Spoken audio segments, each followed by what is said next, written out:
दोस्तों एक बार फिर से मैं आपके लिए RSSB computer instructor form fill up 2026 apply online process की अपडेट लेके आ चुके हैं। किस तरह से आप राजस्थान कंप्यूटर इंस्ट्रक्टर के 3951 खाली पदों के लिए अपने फॉर्म अप्लाई कर सकते हो। स्टेप बाय स्टेप कंप्लीट जानकारी आपको इस वीडियो में दी जाएगी।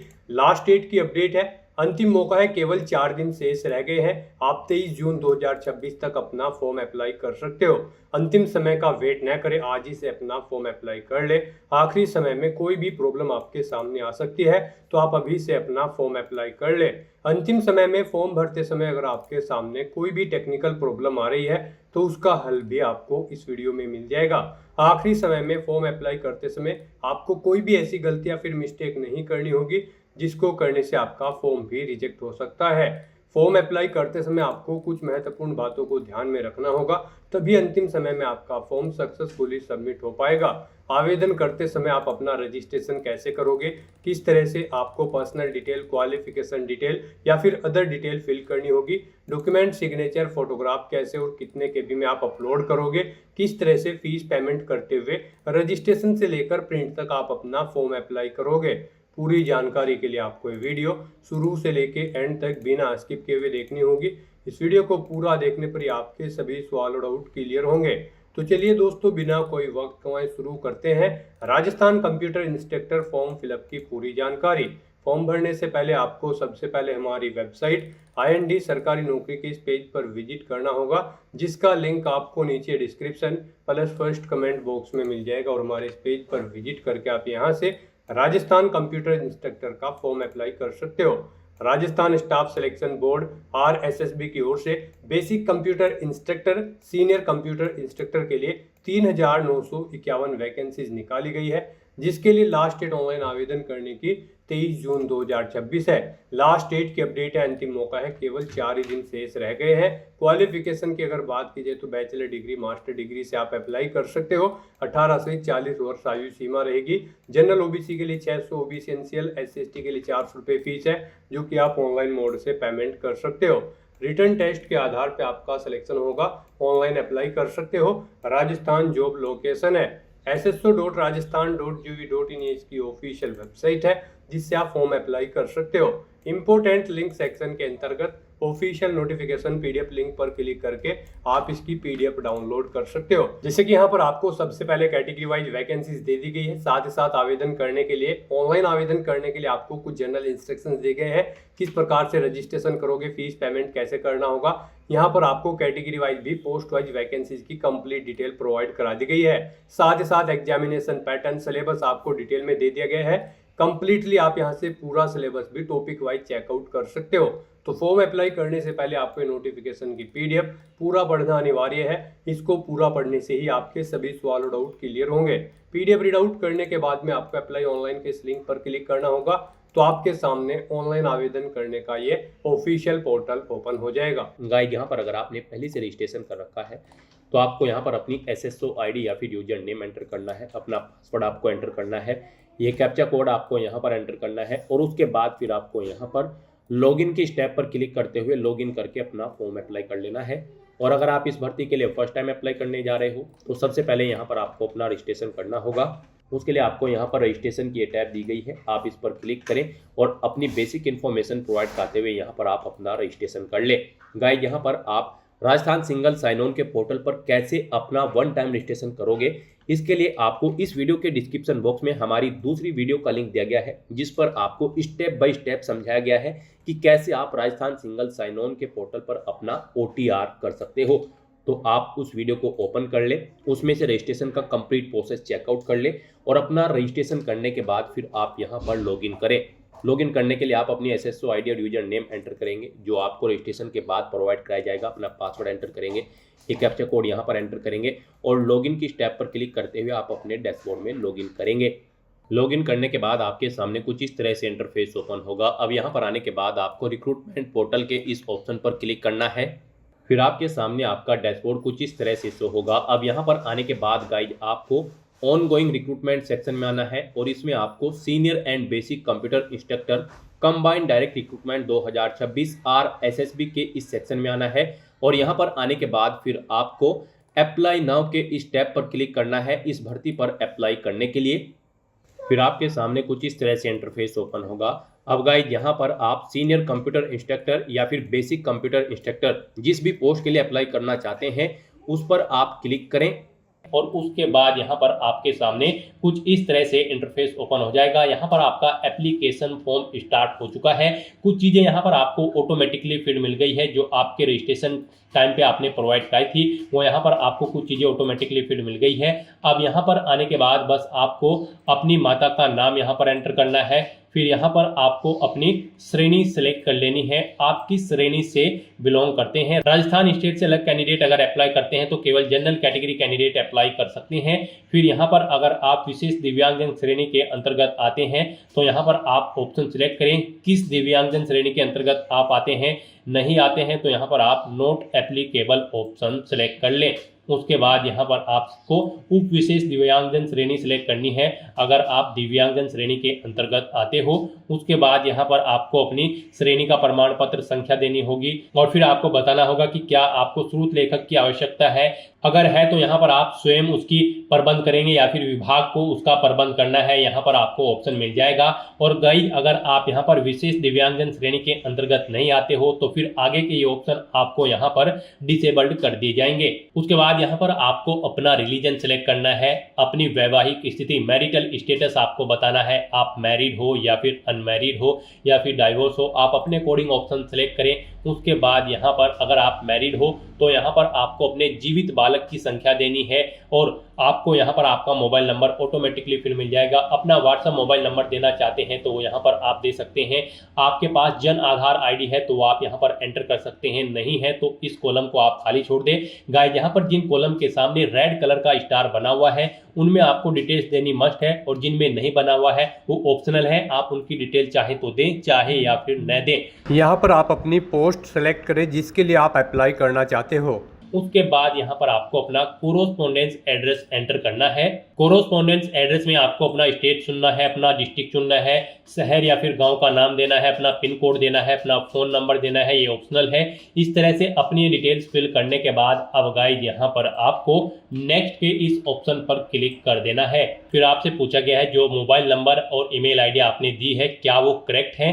अगर करेक्ट है तो यहाँ पर आप यस के इस ऑप्शन पर क्लिक करें। बेसिक डिटेल्स प्रोवाइड कराने के बाद अब आपको अपनी पर्सनल डिटेल्स यहाँ पर देनी है। सबसे पहले यहाँ पर आपको अपनी नेशनलिटी सिलेक्ट कर लेनी है, फिर यहाँ पर आपको अपना स्टेट सिलेक्ट कर लेना है, उसके बाद यहाँ पर आपको अपना डिस्ट्रिक्ट सिलेक्ट कर लेना है। फिर आपसे पूछा गया है कि क्या आप इंडिया में कहीं बाहर से सेटल्ड हुए हैं, अगर हुए हैं तो आप यहाँ पर यस करें और फिर किस देश से आप सेटल्ड हुए हैं उस देश का नाम आप यहाँ पर सिलेक्ट करें और अगर आप इंडिया से ही हैं तो यहाँ पर आपको नो ऑप्शन सिलेक्ट करना है। उसके बाद आपसे पूछा गया है कि क्या आप भूतपूर्व सैनिक हैं, अगर हैं तो आप यहाँ पर यस ऑप्शन सेलेक्ट करें और फिर अपना सर्विस का स्टेटस बताएं, आप रिटायर्ड है या फिर सर्विस पर हैं। अगर सर्विस पर है तो फिर यहाँ पर आपको अपना एनओसी लेटर नंबर देना है, डेट ऑफ एनओसी यहाँ पर आपको सिलेक्ट करनी है और अगर आप रिटायर्ड हो चुके हैं तो रिटायर्ड ऑप्शन सेलेक्ट करें। फिर आपको अपना पीपीओ नंबर देना है, डेट ऑफ रिटायरमेंट यहाँ पर आपको सिलेक्ट करनी है और अगर आप भूतपूर्व सैनिक नहीं है तो यहाँ पर आपको नो ऑप्शन सेलेक्ट करना है। आगे की डिटेल आपको डिसेबल्ड कर दी जाएगी। उसके बाद आपसे पूछा गया कि क्या आप स्पोर्ट पर्सन हैं, अगर हैं तो यहाँ पर आप यस ऑप्शन सेलेक्ट करें। स्पोर्ट पर्सन किस टाइप से हैं, आप नेशनल या फिर इंटरनेशनल लेवल के, आप अपने अकॉर्डिंग ऑप्शन सेलेक्ट करें और अगर आप नहीं हैं स्पोर्ट पर्सन तो आपको नो ऑप्शन सेलेक्ट करना है।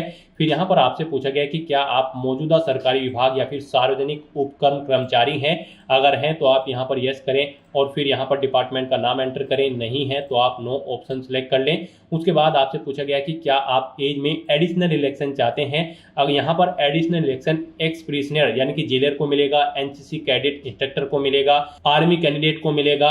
यहाँ पर अगर आपको नहीं चाहिए एज में इलेक्शन तो फिर आपको नॉट एप्लीकेबल ऑप्शन सिलेक्ट करना है। इस तरह से अपनी ये डिटेल फिल करने के बाद अब आपको नेक्स्ट के इस ऑप्शन पर क्लिक कर देना है। नेक्स्ट आपके सामने कुछ इस तरह से इंटरफेस शो होगा। यहाँ पर अब आपसे कहा गया है आपका सेकेंडरी और सीनियर सेकेंडरी का डाटा अवेलेबल नहीं है, अगर अवेलेबल होगा तो फिर यहाँ पर आपको ऑप्शन मिल जाएंगे और अगर अवेलेबल नहीं है तो यहाँ पर गाइज अब आपको ओके के इस ऑप्शन पर क्लिक करना है।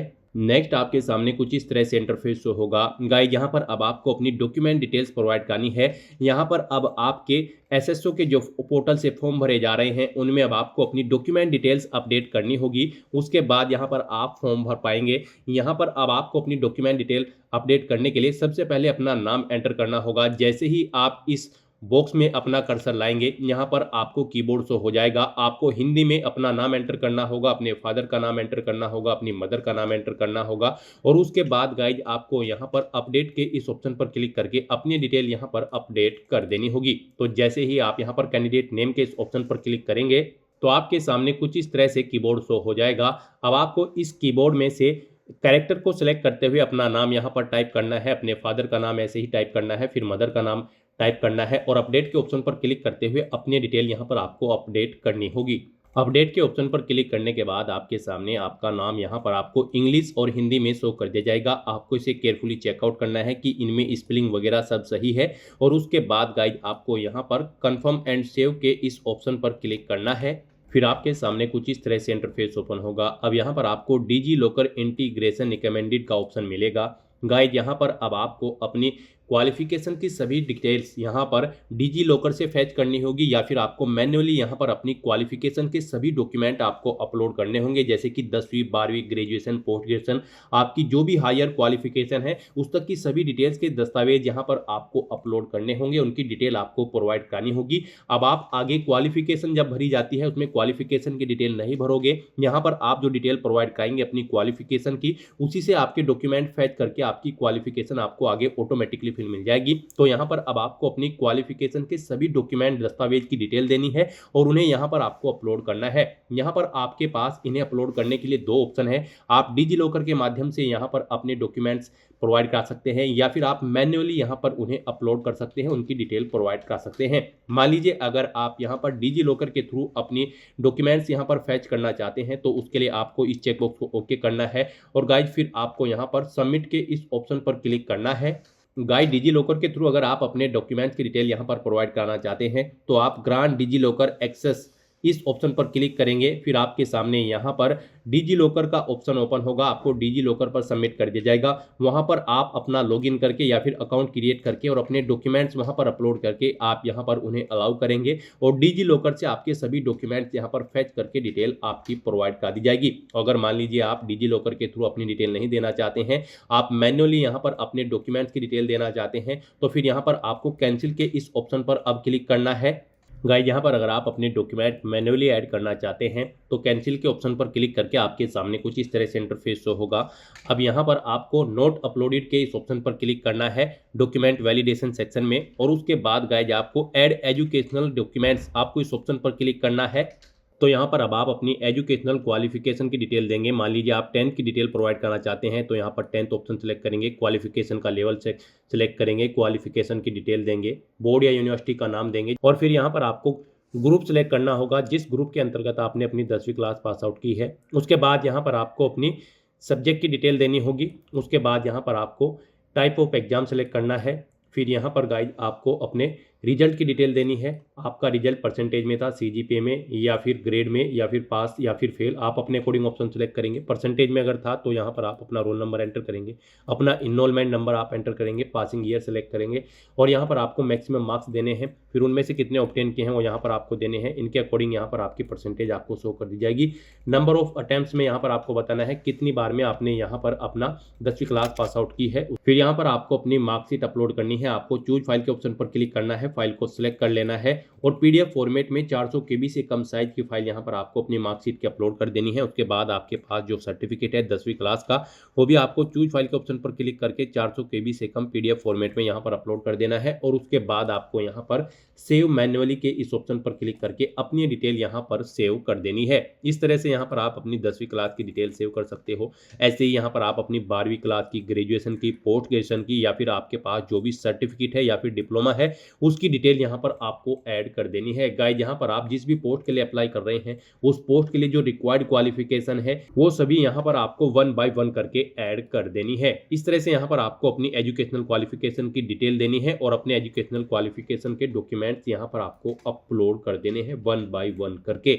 यहाँ पर राजस्थान बेसिक कंप्यूटर इंस्ट्रक्टर की पोस्ट पर अप्लाई करने के लिए आपके पास बैचलर डिग्री होनी चाहिए किसी भी स्ट्रीम के अंतर्गत, साथ ही आपके पास ए लेवल का या फिर PGDCA का 1 साल का यहाँ पर डिप्लोमा होना चाहिए, या फिर गाइज आपने BTech डिग्री कंप्लीट कर रखी हो कंप्यूटर साइंस में, इंफॉर्मेशन टेक्नोलॉजी में, या फिर इलेक्ट्रॉनिक्स एंड कम्युनिकेशन इंजीनियरिंग में, या फिर इलेक्ट्रिकल इंजीनियरिंग में, या फिर इलेक्ट्रिकल एंड इलेक्ट्रॉनिक्स इंजीनियरिंग में, या फिर इलेक्ट्रॉनिक्स इंस्ट्रूमेंटेशन में एंड कंट्रोल में, या फिर आपने टेलीकम्युनिकेशंस एंड इंस्ट्रूमेशन में अपनी यहाँ पर BTech की डिग्री कंप्लीट कर रखी हो तो आप अप्लाई कर सकते हो, या फिर आपने BSc कर रखी हो कंप्यूटर साइंस के साथ या फिर IT के साथ, या फिर आपने BCA की डिग्री कर रखी हो तो आप एलिजिबल हैं, अप्लाई कर पाओगे बेसिक कंप्यूटर इंस्ट्रक्टर की पोस्ट पर।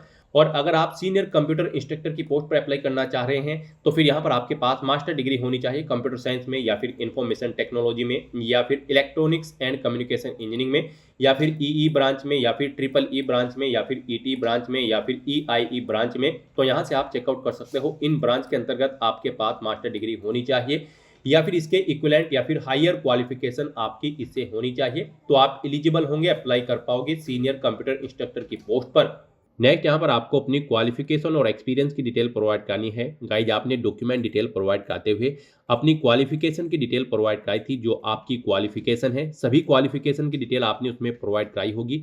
यहाँ पर आप जिस भी भर्ती के लिए अप्लाई कर रहे हैं उसके लिए जो क्वालिफिकेशन रिक्वायर्ड है वो आपने डॉक्यूमेंट डिटेल प्रोवाइड करते हुए प्रोवाइड कराई थी, वो सभी डिटेल्स यहाँ पर आपकी फेच कर ली गई है आपकी डॉक्यूमेंट डिटेल से यहाँ पर क्वालिफिकेशन के सेक्शन में। अब बस यहाँ पर आपको इस क्वालिफिकेशन को चेकआउट करना है, इस चेकबॉक्स को ओके करना है और गाइज आपको यहाँ पर अब नेक्स्ट के इस ऑप्शन पर क्लिक कर देना है।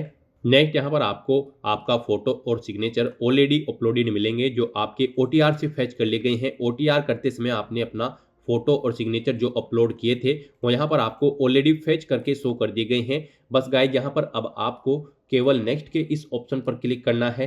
नेक्स्ट यहाँ पर आपको अपनी प्रेफरेंस प्रोवाइड करनी है। यहाँ पर आपको सिलेक्ट करना है आप जिस नंबर पर प्रेफरेंस देना चाहते हैं उस ऑप्शन को उस नंबर पर सिलेक्ट करें। यहाँ पर 1 बाय 1 करके आपकी प्रेफरेंस ऐड हो जाएगी। यहाँ पर आप जिस ऑप्शन को जिस नंबर पर सिलेक्ट करेंगे उस नंबर पर आपकी प्रेफरेंस यहाँ पर सेट हो जाएगी। इस तरह से अपनी प्रेफरेंस प्रोवाइड करने के बाद फिर आपको यहाँ पर नेक्स्ट के इस ऑप्शन पर क्लिक करना है। नेक्स्ट आपको आपके एप्लीकेशन फॉर्म का पूरा प्रीव्यू शो कर दिया गया है। आपको सभी डिटेल्स केयरफुली चेकआउट करनी है। पेज को नीचे स्क्रॉल डाउन करना है, डिक्लेरेशन सेक्शन में आना है, इस चेकबॉक्स को आपको ओके करना है। कहीं पर कोई मिस्टेक है तो आप अपडेट के इस ऑप्शन पर क्लिक करके अपने फॉर्म में आप चेंज आउट कर सकते हो। और अगर सभी चीज़ें ओके हैं तो बस यहाँ पर अब आपको अपना फॉर्म सबमिट कर देना है। उसके लिए आपको फाइनल सबमिट के स्टेप पर क्लिक करना है और अपना फॉर्म सबमिट कर देना है। उसके बाद आपके सामने ये पॉपअप शो होगा। यहाँ पर आकर आपको इस चेकबॉक्स को ओके करना है, फिर आपको सेंड OTP के ऑप्शन पर क्लिक कर देना है। उसके बाद आपके रजिस्टर्ड मोबाइल नंबर और ईमेल आईडी पर एक OTP सबमिट किया गया है, वो OTP आपको यहाँ पर एंटर करना है और उसके बाद यहाँ पर आपको वेरीफाई OTP के ऑप्शन पर क्लिक कर देना है। इस तरह से यहाँ पर आपका एप्लीकेशन फॉर्म सक्सेसफुली सबमिट हो चुका है। अब यहाँ पर प्रिंट के इस ऑप्शन पर क्लिक करके आप अपने एप्लीकेशन फॉर्म का एक हार्ड कॉपी प्रिंट आउट ले सकते हो फ्यूचर यूज के लिए, फ्यूचर रेफरेंस के लिए। तो दोस्तों ऐसे आप राजस्थान कंप्यूटर इंस्ट्रक्टर की इस भर्ती के लिए अपने फॉर्म अप्लाई कर सकते हो बिना कोई मिस्टेक किए हुए। आज की इस वीडियो में बस इतना ही। आई होप ये वीडियो आपको पसंद आई होगी। अगर पसंद आई हो तो इसे लाइक और शेयर करें, चैनल पर नए हो तो इसे सब्सक्राइब कर लें। Thanks for watching.